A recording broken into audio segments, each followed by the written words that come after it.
Avengers Assemble! Alright, puny viewers, this is the Marvel Select Avengers movie Hulk. This was one of the figures I have been waiting for with great anticipation. When I was so disappointed with the 3 3/4 inch figures that came out with this movie, particularly the Hulk. Oh my gosh, that Hulk was awful. So, I was looking for Hulk alternatives, and this one isn't quite for my 3 3/4 inch collection. This one I intend to stand in when and if I complete the 6-inch figures, and I'll take the 6-inch Hulk and stick him with the 3 3/4 inch figures. Yeah, that is a lot of fiddling around just to get a Hulk that I feel looks right with my set. But hey, I wouldn't collect all this stuff if I wasn't a little bit crazy.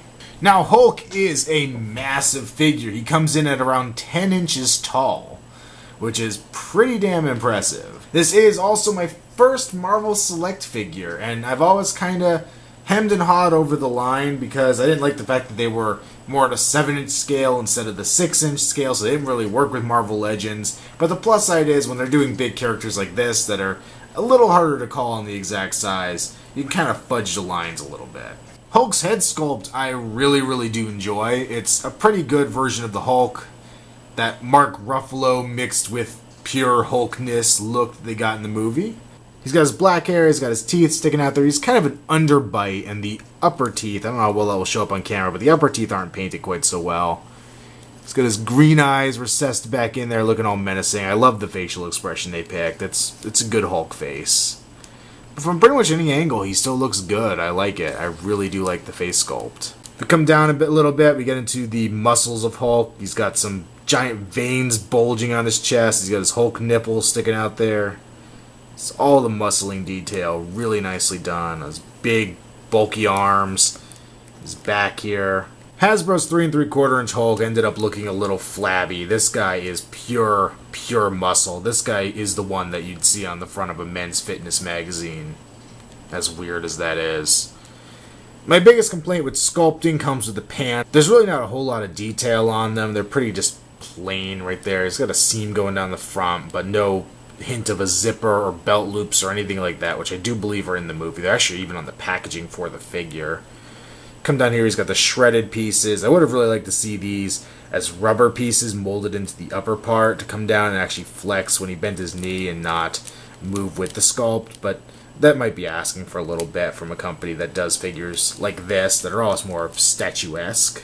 But he has some okay detail in the pants, and the rips are cool looking. Down to his big, beefy legs, and then his Hulk feet, complete with Hulk toenails and more veins and all that good stuff. A really nicely sculpted figure. The paint is pretty good as well. The color is about right for Hulk. It seems like a weird shade for people to get. He's not nearly as dark as the Hasbro 3 3/4 inch version, but I don't feel like he's quite the right skin tone that he is from the movie. They do kind of have a wash on him that's a little darker green or purple or something. I really can't tell. It might actually just be the color of the pants put into the body of the figure. But it does a decent job of bringing out the muscles. There's also some variations to the green. It's darker green in some of these recesses and lighter on top. So there is some very good attention brought to the paint job itself, bringing out everything and making sure everything is seen and appreciated. The pants, not nearly as much. It's pretty much a flat color in this upper section. There's a darker purple kind of up inside some of the wrinkles and things like that, but it's pretty ignorable and not really all that great. Plus, it's glossy. The skin being glossy doesn't really bug me, but the pants being glossy really does ring false. For articulation, Hulk has a ball-jointed neck. You get a decent range of motion. He gets up and not very far down just because of his muscles. Also can turn left to right pretty easily and do some head tilting, which is great. He has what I believe is a ball joint in his mid-torso. It's better for just rotating his upper body. You don't really get a whole lot of up and down out of it, but you get a little bit of a rock. It's really just more for turning. He has pin and socket joints in his shoulders, getting good range of motion. You get a full 360 out of it. They don't go up all the way. I really don't want to push it. I'm afraid I'm going to snap something, but they go up a decent amount. You can rotate at the bicep. You can bend the elbow. There's a single joint there. You can rotate the wrist. Down here, the articulation style he has for his legs reminds me of the DC Universe figures, because he can rotate forward and back, and also out to the side. The only weird part is it feels like the joint isn't quite in there as well as it should be, so when you pull down to get his leg back down to its full downward position, you kind of have to push the upper part of the joint in and bend it in a weird way. It's kind of hard to explain, but to get that last little pop out of it, you have to kind of hold the joint in place, which is a little disappointing. It feels like it might break later on if you do too much. You could rotate at the upper leg, bend at the knee at a single joint. His foot can hinge. I wish you could go further forward to get some better stances, but it does do backwards quite a bit, but not a whole lot forwards. And he also has a mean ankle pivot on that. That is freaking sweet. That is nice. All in all, I'd say the MarvelSelect Hulk is a thing of beauty. He is amazing in the amount of detail that's in the figure and the amount you can do with it. He's really fantastic. As far as height is concerned, here we have Hulk standing at his fullest height. So if we bring in these two figures, you can see Hulk is pretty large. He's maybe a bit bigger than I would have wanted if I'd paid more attention. But you know what? He was worth the pickup. I really don't care that these guys are going to be dwarfed by his awesome Hulkness. I think it's going to look better than any other option at this point.